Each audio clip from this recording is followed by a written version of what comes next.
Well, good morning, everybody. It is Dave and Bo's bringing us out to the rose garden this morning. We have had quite a bit of rain here in SoCal. In fact, I'm going to walk you over to this area here first, which is the old pond, and it looks like a new pond, right?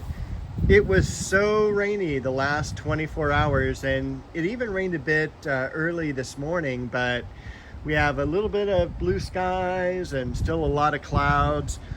Really cool things in the garden happened this past week. So since we're over here, I'm going to show you some hyacinths. Now, hyacinths are one of my favorite fragrances and one of my favorite flowers. So you can see we did have a couple of them come up this year. This is probably 5 or 6 years now that they have naturalized in the garden, and there would have been more had I not shoved a shovel through some of the bulbs. But other than that, like only 1 or 2 have rotted away, and this year I did plant a whole bunch of others, and you can see the sun's definitely coming out and going away. So look at also that branching structure on the Japanese maple Shishigashira. We do have the variegated scented geranium here, and we have a wonderful Chamaecyparis. Now over here you can also see this is bee balm coming up, the Monarda, and I hope it does a little bit better than it did last year. Last year was so disappointing. I only got 1 bloom spike. The yarrow looks terrific, and also I was concerned we weren't going to have these coming up to bloom in February, and they are February silver daffodils, but they do have buds on them. They will be open, just like the calendar says. We've got some Shasta daisies over here that are looking terrific. And also the pomegranate I did top off just below the fence line, again, just to strengthen up these lower branches here. Since we're back here, and Bo is over here too, we'll take a look at stuff going on here. We've got the Bloodgood maples. We've got also kaffir lily bulbs that are coming up to be in bloom. Quite a few of them tucked around, and in fact even the small one back there is going to bloom. So this is a terrific orange blossom. If you weren't with me last year, they are just terrific. Kaffir lily, or Clivia, is the botanical name for this plant, and it's just a really wonderful, very sturdy plant for the yard. It is for shade. I do have it in kind of a little more of an exposed area because that tree was taken down. We've got the pine, I think it's Pinus sylvestra penguin is the variety here. So a little penguin pine. We've got the gardenias. We've got another Japanese maple in the back I will not pronounce for you right now. Another Japanese bloodgood here. We've got the waterfall maple next to the waterfall. We've got Bo curled up by the magnolia. What else? We've got the other magnolia here, and everything here has now been cut back about a week or 2 ago. I think I showed that, I'm sure I showed that in a previous video. So I just have a little more thin strip to work on here and I'll be done, but it's way too wet to be doing that today, unfortunately. And let's head out to the rose garden. So I'm gonna go this way because it's a little bit drier. Again, just really kind of cool that we've got a lake back here. Now, I have switched up the dogwood. So I took the dogwood out and I put in this Japanese maple. I think you can see a theme going on. There is, this is Japanese maple Sangu Gaku. And this is a little bit taller Japanese maple. It is a coral bark maple, so it does provide winter interest in the yard. And it's also something that when it turns color, the leaves turn color to drop in the wintertime, it's a vibrant yellow. So against the backdrop of the ligustrums here, I think will be just amazing. It had a really good branching structure too. Take a look at all of the Scilla. I mean, this is amazing. I love the foliage on this. I love when they come up like almost like soldiers in a row, right? Looking forward to them blooming. The blood lily in the back there, the Hyacinths. We've got the Westringia here. Got Cousin It. It looks like we do have a few of the tulips I planted coming up. And also around the corner here, look at those daffodils beginning to emerge. So I'm really happy with that. Let's go through the gates here.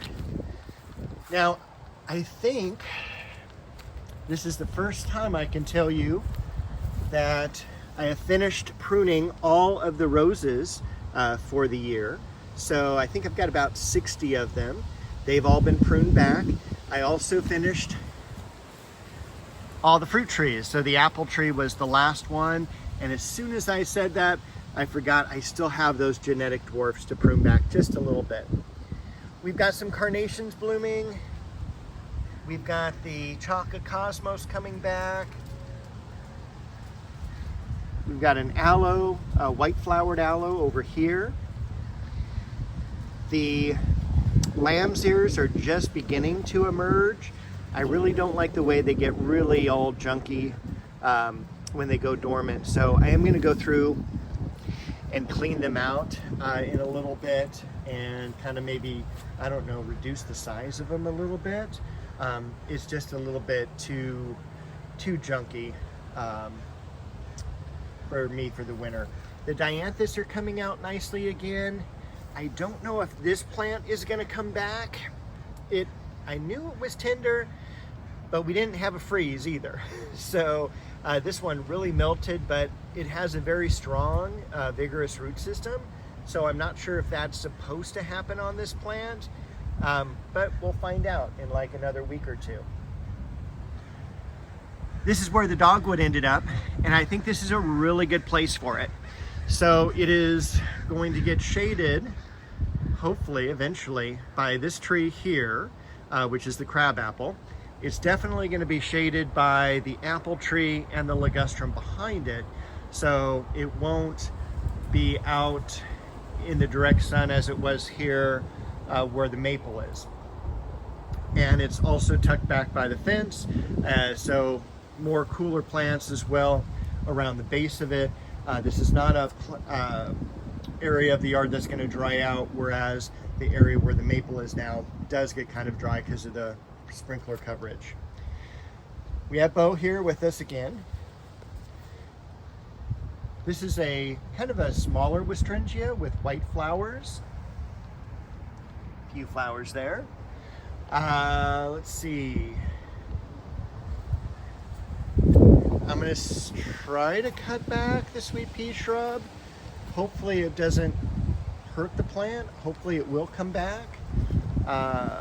Let's see, nothing else too new. We still have a lot of irises in bloom. That's the one thing I do kind of regret. I didn't cut them all back in August and September when I should. I was really happy with the rains also for the newly planted plum tree. My odds are now that I think it's going to make it, especially since none of the canes have shriveled. It's a beautiful branching structure on that. You can kind of see vase-like. That's what you're looking for in your fruit trees as well as your roses. So if we were to go over here to this rose bush here, you can see the canes are kind of like in a vase shape, and that's what you want to do. The same thing if we just go over to Queen Elizabeth, it looks like a vase. So you want to cut out any crossing branches, broken branches, obviously diseased branches too, but you want to kind of have that open air to it, and you always want to prune.